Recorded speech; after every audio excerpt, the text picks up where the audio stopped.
God is Almighty. আজকে আমরা একটি পাঞ্চুয়েশন মার্কসের ক্লাস করব। এই ক্লাসটি এইচএসসি এবং এসএসসি দুটো ক্লাসের জন্যই কিন্তু গুরুত্বপূর্ণ। যদিও এটি আমি লিখে রেখেছি HSC English second paper Dhaka board 2024, এটি কিন্তু ক্লাস 10 এবং এইচএসসি সেকেন্ড ইয়ারের জন্য গুরুত্বপূর্ণ ক্লাসটি। তো আমরা শুরু করি। এখানে বলছে কি পাঞ্চুয়েশন মার্কস। তো এখানে 14টি ভুল থাকবে। এই 14টি ভুল কিন্তু আমাদের সংশোধন করতে হবে। কোথাও ফুল স্টপ দিতে হবে, কোথাও ইনভার্টেড কমা দিতে হবে, কোথাও কমা দিতে হবে, কোথাও হাইপেন, কোথাও সেমিক্লোন, কোথাও অ্যাপোস্ট্রফি। এভাবে সঠিক স্থানে বসিয়ে আমাদের কিন্তু এটি ঠিক করতে হবে। তো এটা আমরা কিভাবে করব দেখি একটু। সুমি সেড টু রুমি, সুমি রুমিকে বলল, what will you do after HSC exam? HSC পরীক্ষার পরে তুমি কি করবে? I'll take for varsity admission, আমি ভার্সিটি পরীক্ষা দেব। What's about you said Rumi, Rumi বলো তোমার খবর কি? তো এইগুলো বিশেষ করে ন্যারেশনের ক্ষেত্রে দেখা যায়। যখন দুটো ব্যক্তি কথা বলে, দুজন ব্যক্তি যখন কথা বলে, একজন কথা বলে আরেকজন শোনে, এবং সেই ক্ষেত্রে কিন্তু আমরা ইনভার্টেড কমা ইউজ করে থাকি। তো এখানে সেরকম একটি বিষয় রয়েছে। সুমি সেড টু রুমি, সুমি রুমিকে বলল। কি বলল? সুমি যে কথাটি বলল সেই কথাটি আমরা ইনভার্টেড কমার ভিতরে রেখে দেব। তো এখানে সুমি বলছে কি, সুমি সেড টু রুমি কি বলছে? What will you do after HSC exam, HSC পরীক্ষার পর তুমি কি করবে? তাহলে এই কথাটুকু হচ্ছে কি সুমির, সুমির যে কথাটুকু সেই কথাটুকু আমাদের ইনভার্টেড কমার ভিতরে আটকাতে হবে। তাহলে আমরা লিখতে পারি সুমি সেড টু রুমি। এরপরে আমরা একটি কমা দিব, যেহেতু ইনভার্টেড কমা দিতে হলে এর আগে আমাদের একটি কমা দিতে হবে। তো ইনভার্টেড কমার শুরুতে আমাদের প্রথম অক্ষরটি কিন্তু বড় হাতে দিতে হবে। তো এখানে আছে কি, what will you do after HSC exam, এই কথাটুকু হচ্ছে সুমির, সুমির কথা। সুমি রুমিকে বলতেছে, যেহেতু সুমি রুমিকে বলতেছে, সুমির অবশ্যই শুনতে হবে কথাটুকু। যে কথাটুকু বলতেছে সেইটুকু আমাদের ইনভার্টেড কমার ভিতরে আটকাতে হবে। তো এই কথাটুকু, what will you do after HSC exam.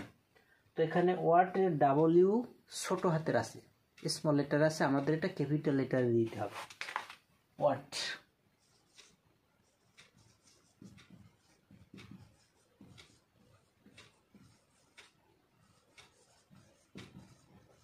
What will you do after HSC exam. এখানে এইচএসসি যেহেতু একটু পরীক্ষা, SSC, HSC, BA, BA honours, MA এরকম যদি থাকে আমাদের বড় হাতে লিখতে হবে। তাহলে এইচএসসি এখানে ছোট হাতে দেওয়া আছে, আমাদের বড় হাতে লিখতে হবে।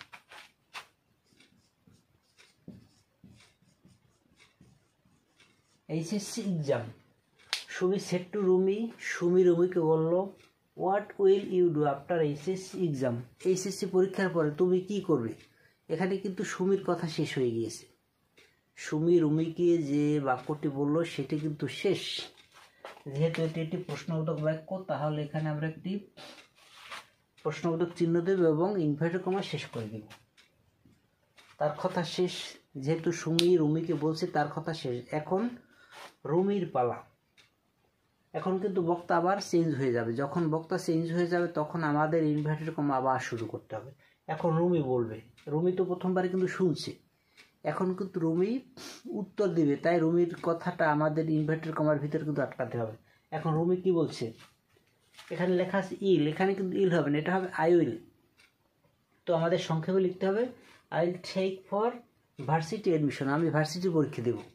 তাহলে কথাটি হচ্ছে সুমির, রুমির। তাহলে এটা আমরা আবার ইনভার্ট কমা শুরু করতে হবে। ইনভার্ট কমা আবার শুরু করলাম। এখন আমাদের আইটাকে বড় হাতে লিখতে হবে। আমি অর্থে আই সব জায়গায় কিন্তু বড় হাতে দিতে হবে। তাহলে আইটা আমরা বড় হাতে দিলাম। এরপরে দুইটা এল দেওয়া আছে, দুইটা এল দিয়ে বোঝাচ্ছে উইল বা শ্যাল। যেহেতু এটাকে আমাদের সংক্ষেপে লিখতে হবে, তাই এখানে আমাদের একটি অ্যাপোস্ট্রফি কমা ব্যবহার করলে কিন্তু হয়ে যাবে। তাহলে একটি অ্যাপোস্ট্রফি দিলাম এবং দুইটা এল। এখন কিন্তু আই উইল বা আই শ্যাল বোঝাচ্ছে। I will take,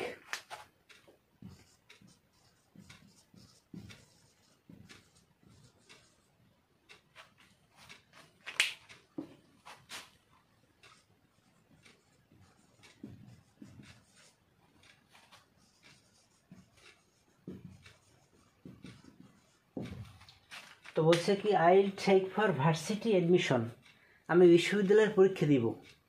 এই কথাটুকু বলার পরে দেখতে হবে যে রুমির আর কোনো কথা আছে কি না। বলছে কি words about you said Rumi, এখানে কিন্তু উল্লেখ করে দিয়েছে কে বলছে। তাহলে এই বাক্যটিও কিন্তু রুমির, কিন্তু তার মানে রুমি কিন্তু দুটো কথা বলছে, একটি অ্যাসার্টিভ সেন্টেন্স বলছে, দ্বিতীয়টি কিন্তু ইন্টারগেটিভ সেন্টেন্স বলছে। একই কথা কিন্তু রুমির কিন্তু। তাহলে এখানে কিন্তু আমরা ইনভার্টেড কমা শেষ করতে পারবো না।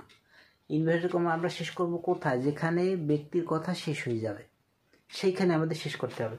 তো তার তো কথা একটু রয়ে গেছে, একটি বাক্য বলছে I will take for varsity admission, এখানে কিন্তু সে কথা শেষ করে নাই, তার আরও একটি বাক্য কিন্তু আছে।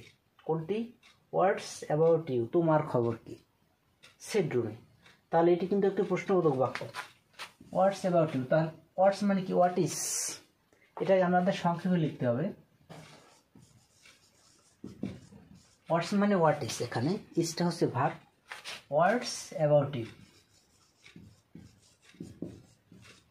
তোমার খবর কি, যেহেতু এটি একটি ইন্টারগেটিভ সেন্টেন্স তাই এখানে আমাদের প্রশ্নবোধক চিহ্নটি দিতে হবে। যেহেতু এখানে আর কোনো কথা নেই, তার কথা শেষ, আমরা ইনভার্টেড কমা শেষ করে দেব এবং বাকি অংশটুকু লিখে দেব সেড রুমি,